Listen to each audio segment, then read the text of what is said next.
Hello मेरे प्यारे साथियों, आज हम लाए हैं आप ही के चैनल पर आदर्श स्टडी क्लासेस पर जो कल का एग्ज़ाम 24 तारीख का एग्ज़ाम साइंस विज्ञान का है उसी का प्रश्न। चलिए अब चलते हैं प्रश्न की ओर। निम्नलिखित में नर युग्म कौन है? निम्नलिखित में नर युग्म कौन है? शुक्राणु। कौन है? शुक्राणु है। चलिए अगला क्वेश्चन। परजीवी पौधा का एक उदाहरण है। परजीवी पौधा का एक उदाहरण है अमरेबल, अमरबेल। अमरबेल कौन सा? अमरबेल। यही प्रश्न पक्का आएगा, कल विज्ञान में पक्का यही प्रश्न आएगा, जाके बना दीजिएगा। द्विखंडन पाया जाता है। द्विखंडन पाया जाता है, पहला है संपंज में, दूसरा हाइड्रा में, तीसरा जीवाणु में। इन तो हम बताए थे अमीबा में पाया जाता है। किसमें? अमीबा में। इसमें नहीं है तो इनमें से कोई नहीं। कौन सा? इनमें से कोई नहीं। अगला क्वेश्चन। अग्नाशय से कौन सा हार्मोन स्रावित होता है? अग्नाशय से कौन सा हार्मोन स्रावित होता है? तो बताए थे आपको इंसुलिन। इंसुलिन में। कौन सा? इंसुलिन में। चलिए अगला क्वेश्चन।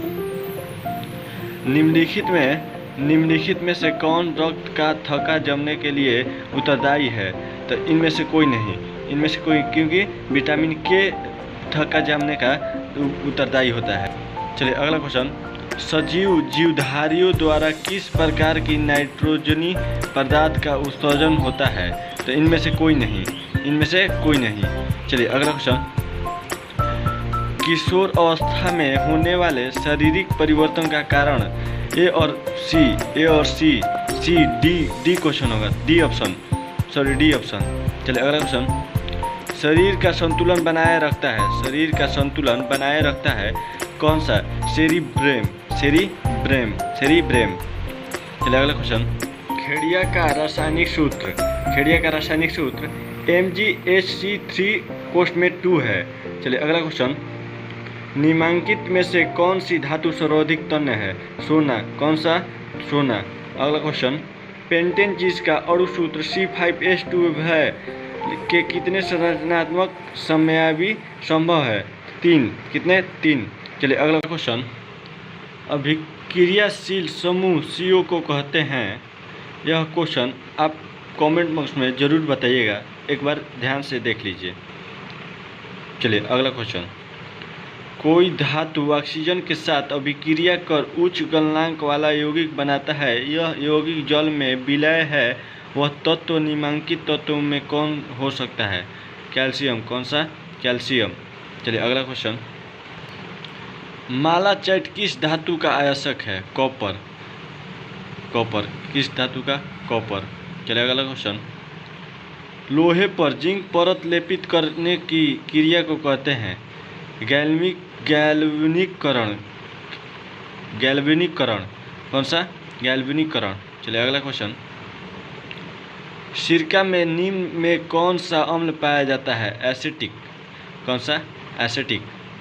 निकट दृष्टि दोष को निम्नलिखित में किस लेंस के द्वारा हटाया जा सकता है? अवतल लेंस द्वारा। किस लेंस द्वारा? अवतल लेंस द्वारा।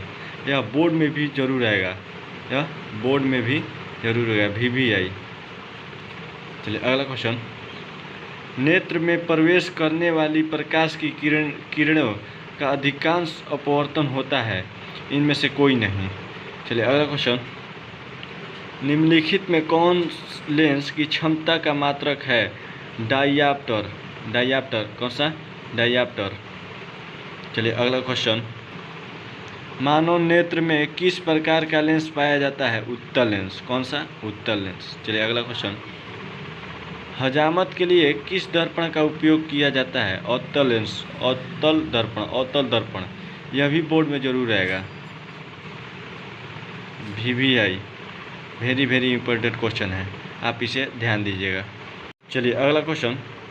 किस वस्तु का अवतल दर्पण द्वारा बना प्रतिबिंब आभासी सीधा तथा वस्तु से बड़ा गया तो वस्तु की स्थिति कहाँ होनी चाहिए? बताए थे आपको, प्रतिबिंब पढ़ाते होंगे तो। दर्पण के ध्रुव तथा मुख्य फोकस के बीच। चलिए अगला क्वेश्चन की तरफ चलते हैं। प्रकाश की किरण को मोड़ने की क्षमता को कहते हैं। इसमें नहीं है। इनमें से कोई नहीं। चलिए अगला क्वेश्चन। अवतल लेंस द्वारा प्राप्त प्रतिबिंब होता है? तो सब जानता है, सीधा। अवतल सीधा, उत्तल उत्तल उल्टा, उत्तल उल्टा। चलिए अगला क्वेश्चन, Zn+cu तीर के निशान, Zn+cu कौन सा अभिक्रिया है? विस्थापन अभिक्रिया, विस्थापन अभिक्रिया। चलिए अगला क्वेश्चन, आधुनिक आवर्त सारणी में दाईं से बाईं ओर जाने पर परमाणु का आकार बढ़ता है। क्या होता है? बढ़ता है। चलिए अगला क्वेश्चन, जब मैग्नीशियम फीता को जलाया जाता है तो उत्पन्न आग की लौ होती है? चमकीला उजला, चमकीला और उजला। चलिए अगला क्वेश्चन, एथेन का आणविक सूत्र C2H6 है, इसमें है